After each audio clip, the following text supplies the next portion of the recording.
টঙ্গী অগ্নিকাণ্ডে নিহত fire fighter Shamim আহমেদের নামে নেত্রকোনার কেন্দুয়া উপজেলায় তার নিজ গ্রাম পিজাহাতিতে পাঠাগার উদ্বোধন করা হয়েছে। শনিবার দুপুরে শামীমের ছোট ছেলে নাবিল আহমেদকে সঙ্গে নিয়ে পাঠাগারটির নামফলক উন্মোচন করেন উপজেলা নির্বাহী কর্মকর্তা। এ সময় আরও উপস্থিত ছিলেন ফায়ার সার্ভিস ও সিভিল ডিফেন্স কর্মকর্তারা। সকলেই আমরা তার স্মৃতিকে ধরে রেখে কিছু করতে হলে সকলেই সহযোগিতার প্রয়োজন।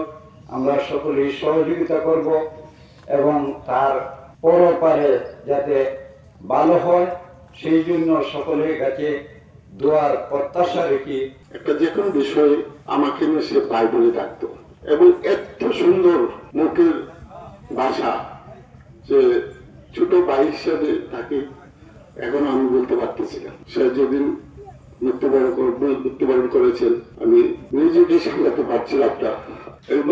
মেডিকেল কলেজে ছিলাম, আমার হাতে এক হাত আমার ভাঙা ছিল। আমি তার মৃত্যুতে খুব মর্মাহত হয়েছি।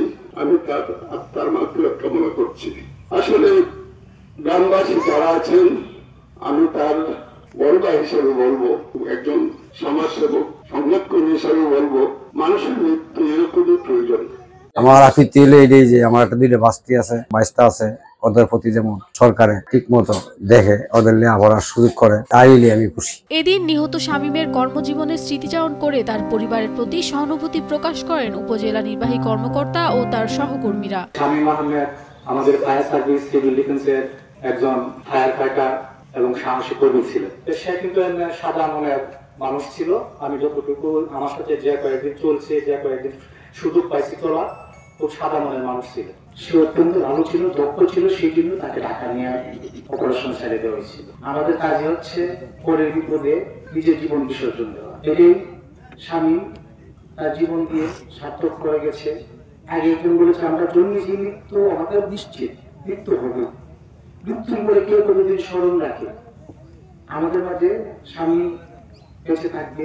তাদের যদি যে কোনো ধরনের সাপোর্ট, আইনগত, সামাজিক, রাষ্ট্রীয় যে কোনো ধরনের সাপোর্টের জন্য আমার সাথে একটু সরাসরি যোগাযোগ করলে আমরা আমাদের দিক থেকে সর্বোচ্চ চেষ্টা করব যে কোনো ধরনের সাপোর্ট প্রদান করার জন্য। এছাড়াও fire service and civil defence তাদের কর্তৃপক্ষ বলেছেন যে তাদের পাশে তারা সবসময় ছিলেন, শুরু থেকেই এখনো আছেন।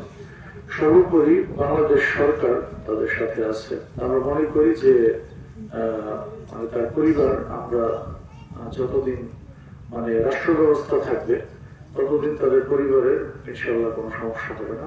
ফাইটার শামীমের নাম এখন গ্রামের গর্ব। তার এই ত্যাগ প্রজন্ম থেকে প্রজন্ম বেঁচে থাকবে শামীম আহমেদ স্মৃতি পাঠাগারের মাধ্যমে, এমনটি প্রত্যাশা করছেন স্থানীয়রা। Nafisa Tasnim, Ridhika, Daily Sun.